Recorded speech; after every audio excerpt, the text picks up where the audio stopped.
বৈষম্য বিরোধী ছাত্র আন্দোলনের রাজধানীর বাড্ডায় সুমন শিকদার হত্যা মামলায় সাবেক প্রধানমন্ত্রী শেখ হাসিনার জ্বালানি, খনিজ সম্পদ ও বিদ্যুৎ বিষয়ক উপদেষ্টা তৌফিক ইলাহি চৌধুরীর 4 দিনের রিমান্ড মঞ্জুর করেছেন আদালত।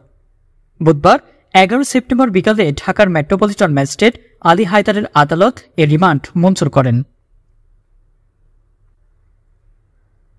এদিন তৌফিক ইলাহি চৌধুরীকে আদালতে হাজির করে মামলার সুষ্ঠু তদন্তের স্বার্থে 10 দিনের রিমান্ড আবেদন করে পুলিশ।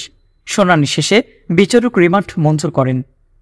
এর আগে 10 সেপ্টেম্বর রাজধানীর গুলশান থেকে তৌফিক ইলাহি চৌধুরীকে আটক করে মহানগর গোয়েন্দা ডিবি পুলিশ।